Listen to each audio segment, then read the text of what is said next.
রাত পোহালেই ভাইফোঁটা।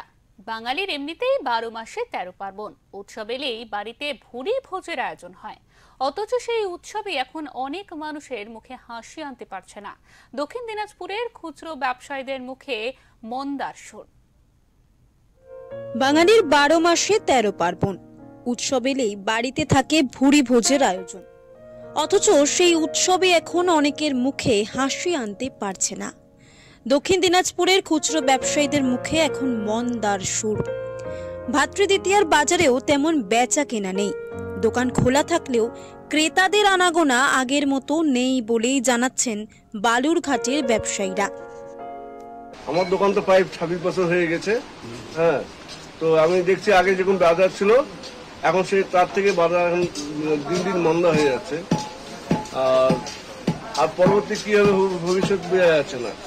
তো যা বাজারের অবস্থা তা আমাদের দিন চলাই মুশকিল হয়ে গেছে। আমাদের শপিং মল অনলাইন হওয়াতে কিছুটা এফেক্ট পড়েছে আমাদের ছোট ছোট দোকানগুলোর উপরে। ফলে আমরা সংসার কিভাবে চালাবো সেটাই আমাদের চিন্তা। ভালোভাবে চলতো আমাদের দোকান, আমাদের চিন্তা করতে হতো না। এখন অনেক চিন্তা ভাবনা আমাদের লেগে গেছে। দীর্ঘ 20, 30 এমনকি 40 বছরের অভিজ্ঞতা সম্পন্ন ব্যবসায়ীরা বলছেন, আগে ভাইফোঁটার আগের দিন দোকানে দাঁড়ানোর ফুরসত থাকতো না। সকাল থেকে রাত পর্যন্ত ব্যবসা করেই মাসের খরচ উঠে যেত। এখন আর সেই অবস্থা নেই, কারণ হিসেবে তারা দেখেছেন মূল্যবৃদ্ধি, অনলাইন শপিং ও মাল্টিন্যাশনাল রিটেল চেইনের দৌরাত্ম্য। 67 সনে দোকানটা খুলেছি। আগে যে ব্যবসা ছিল, আগে যদি জানতাম যে এরকম ব্যবসা হবে তাহলে আর এই ব্যবসা করা শুরু করতাম না, অন্য ব্যবসা করতাম। এখন দোকানদারের সংখ্যা খুব বেশি হয়ে গেছে। হ্যাঁ, আমাদের ব্যবসাটা খুব বাজে হয়ে গেছে, একদম বাজে হয়ে গেছে। আমাদের খালি চালের পয়সায় কামাই করা কঠিন হয়ে যাচ্ছে। এক ব্যবসায়ীর কথায় মানুষ এখন মোবাইলে অর্ডার করছে, বাজারে আসছে না। দামও এমন বেড়েছে যে অনেকে আর আগের মতো কেনাকাটা করছে না। এই মন্দা পড়েছে কাঁচা বাজারেও।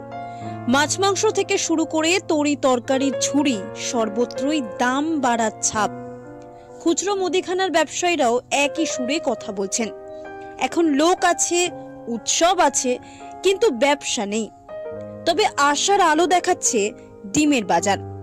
এক ডিম ব্যবসায়ী জানিয়েছেন, মানুষ এখন মাছ মাংসের বিকল্প হিসেবে বেশি করে ডিম খাচ্ছে। সেই কারণেই বিক্রি কিছুটা হলেও বেড়েছে। সব মিলিয়ে উৎসবের মরশুমে যখন আনন্দ আর কেনাকাটায় মাতোয়ারা থাকার কথা, ঠিক তখনই মূল্যবৃদ্ধি আর অনলাইন রিটেলের চাপে মুখ ভার ব্যবসায়ীদের।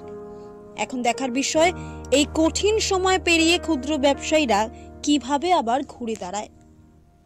বালুরঘাট বাজারের একজন ডিমের ব্যবসাদার।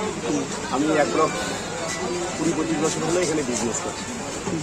তো ভাইফোঁটার সময় মানুষের মধ্যে একটা নিয়ম নীতি এবং খাওয়া দাওয়ার একটা উদ্যোগনা থাকে, সেই দিকে লক্ষ্য রেখে আমাদের ডিম প্রচুর পরিমাণে বিক্রি হয়। আগে জনসংখ্যা কম ছিল, কিন্তু সেই পরিমাণে যদি ধরি, এখন জনসংখ্যা বৃদ্ধির হারের সাথে সাথে আমাদের ডিমের বিক্রিটাও ভাইফোঁটার আগে বেড়ে যায়, প্রচুর পরিমাণে বিক্রি হয়। দোকান আগে ব্যবসা খুবই ভালো ছিল, এখন ব্যবসা আগের থেকে একটু খারাপ। দাম বেড়ে গেছে, মাছের দাম বেড়ে গেছে, দোকান বাড়ি প্রচুর হয়ে গেছে, বাজারের অবস্থা একটু খারাপ।